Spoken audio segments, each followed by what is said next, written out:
Several hours later, I awoke from the unconsciousness Mama's poor little sedative had worked so hard to achieve. The situation in the sickbay had somehow managed to fall farther down the declivity it had started down when I had been sedated. Pimples had gained a sizable hipster following, a group of which now stood in a circle around their leader, whimpering in pain as they suffered for their beliefs. Death Breath was having membership problems, for which my nose was thankful, and only one more had joined Jiggle's ranks. Drippy's death metal enthusiasts were by far the most popular, having nearly doubled in size, head-banging away in what I hoped was euphoria. Two new groups had also formed during my forced but by no means unwelcome rest. The first new group seemed to have liked the sneezing aspect of the death metal enthusiasts, but not the head-banging part of it. They were all lying on their beds, hacking away like walruses during mating season. Their cough seemed to be just that, rather than the head-banging variation of the death metal enthusiast sneezes, and their heads were staying decidedly unbanged as they lay on their sides, attempting to attract each other with the lush tones of their sensual barks. Or maybe they were just dying. It was one of the two, so I decided to go with a happier option. Marble would find a way to fix them up because I had no ideas. I'd probably infect someone with the Black Plague if I tried to help.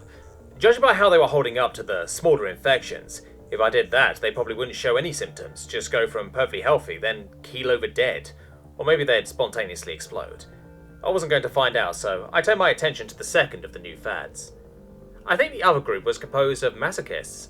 It looked like their founder, whoever he had been, had seen the other groups and decided none of them featured enough suffering for his tastes, so he started his own that outclassed the others in every way, juxtaposing explosive vomiting, diarrhea, extreme fatigue, heavy sweating, and, unless I misinterpreted the reason some of them were shaking, chills. I think they also had the worst kind of sore throat you can get unless they were massaging their throats because they thought it would help stop their vomiting. This group truly was the most pitiful of the recent cults.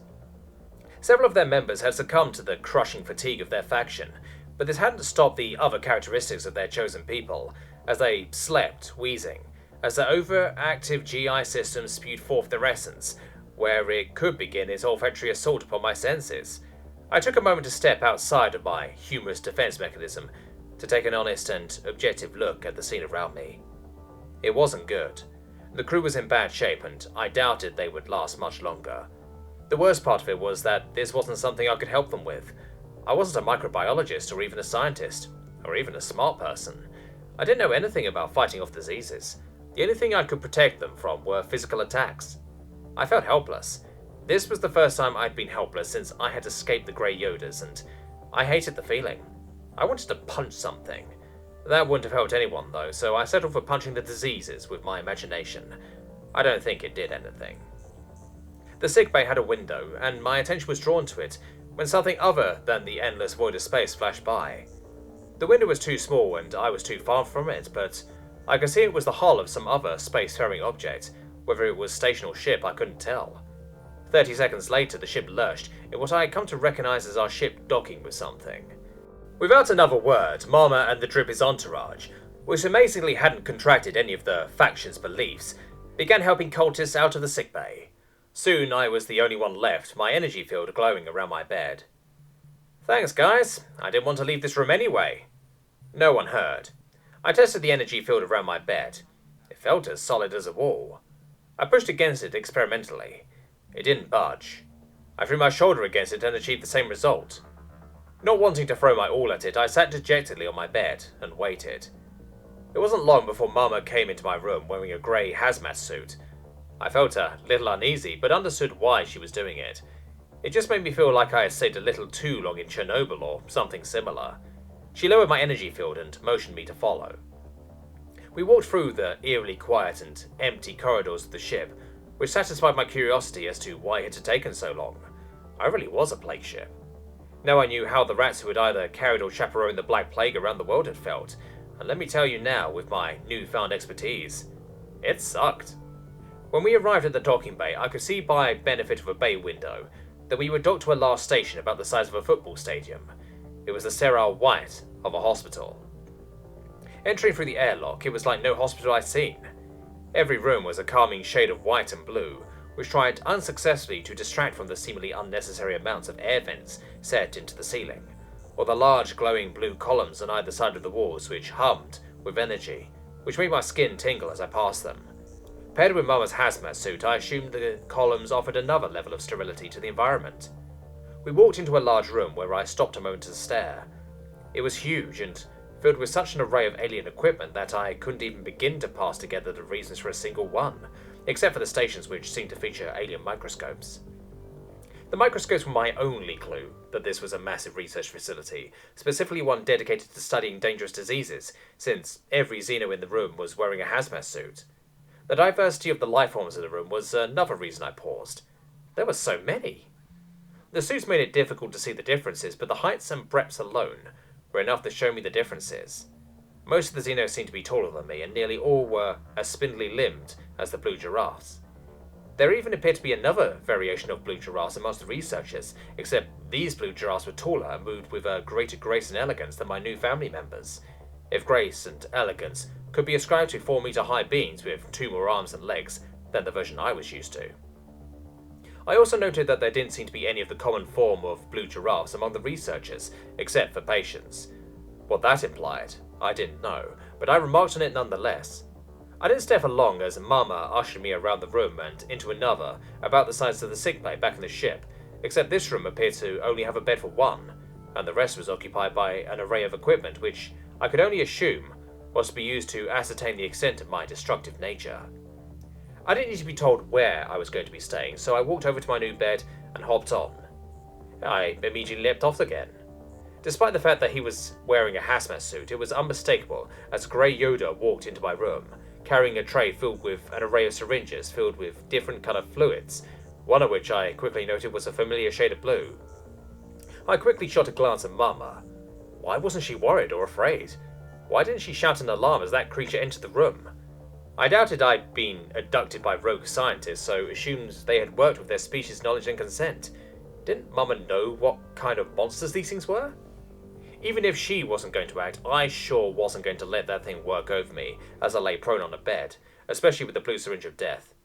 I wasn't as averse to having it get close to me when I was on my feet. In fact, I welcomed it, which is why upon seeing its ugly oversized alien monster head, I not only leapt off the bed, but left off the bed in its general direction, bellowing as I shot past Mama and landing mere feet in front of the Yoda.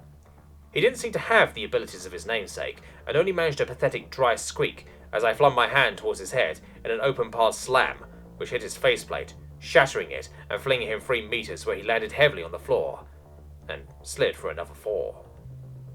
I threw myself after him, preparing to finish the job when an energy field sprung into existence in front of me, which I promptly slammed into, and confirmed that it was as solid as it felt. I wildly looked around, not wanting to lose my advantage while the Yoda was down. Well, I didn't really need more of an advantage, but I didn't want to make him wait. That would be impolite, and I tried to be courteous when I go about revenge. I mean, self-protection. This wasn't about revenge, and if it was, then I guess I'd think about it later. Right now, my blood was up, and I wanted that Yoda gone. My eyes landed on the blue column in the wall, which was lined up with another on the wall, which the energy field made a straight line in between. I decided this meant they were the emitters responsible for the field, and leapt towards the closest one. Half of it was on my side of the field, on half of the other side. I suppose that it had been created to keep diseases and other pathogens contained, which is why it was ill-suited to prevent my hand from hitting it and smashing its casing.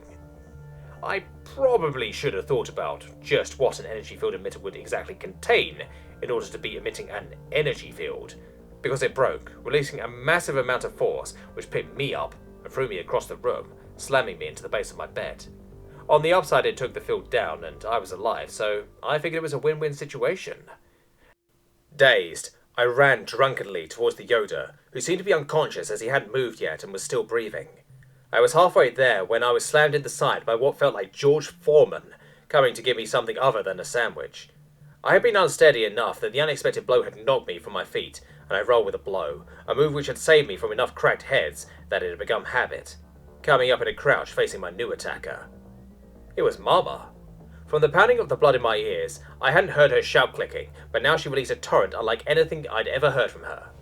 She wore what looked like an alien bulletproof vest, to which was plugged an alien ray gun, significantly larger than the one the Blue Giraffe pirates had used.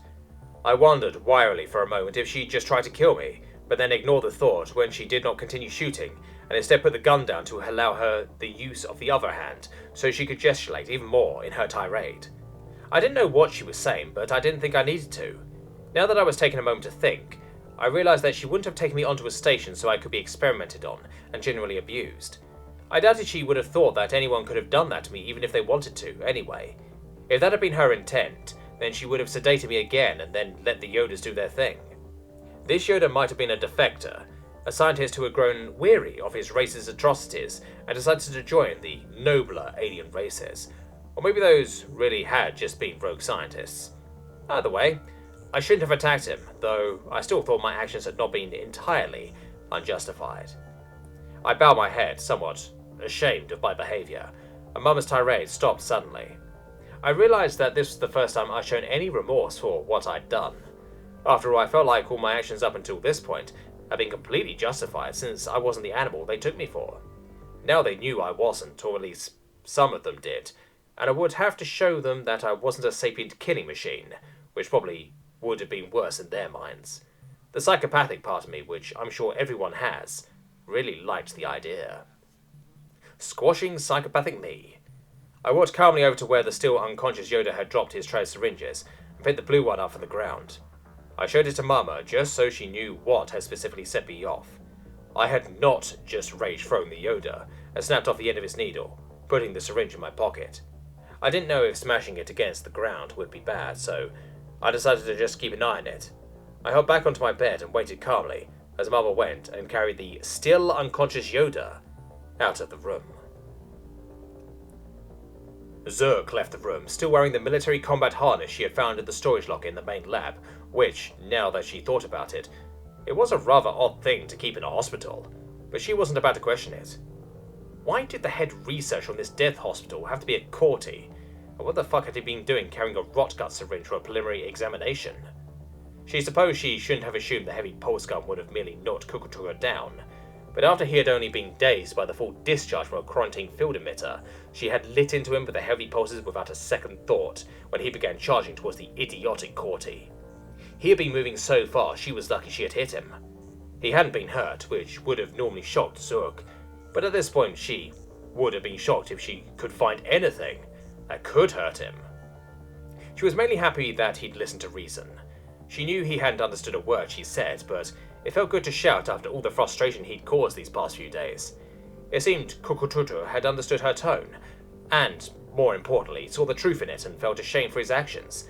At least that was her assumption she firmly believed was true, despite any solid evidence. This action removed any remaining vestiges of doubt left in her mind that he was intelligent. Animals feel guilt when caught in wrongdoings. Intelligent, and more importantly moral creatures feel shame when they do something wrong, regardless of whether they are caught or not. It took a while to explain why she was carrying the unconscious body of the lead researcher while wearing a military combat harness, and why the courtie's hazmat suit faceplate was shattered, but the matter was eventually cleared up. The more important outcome of her conversation with the station security officer and second-in-command researcher was that they were alerted to the threat Kukututu could propose if he was threatened, and how to avoid doing so, mainly by not being courtie or carrying a rotgut injection, although the former had hardly been the lead researcher's fault.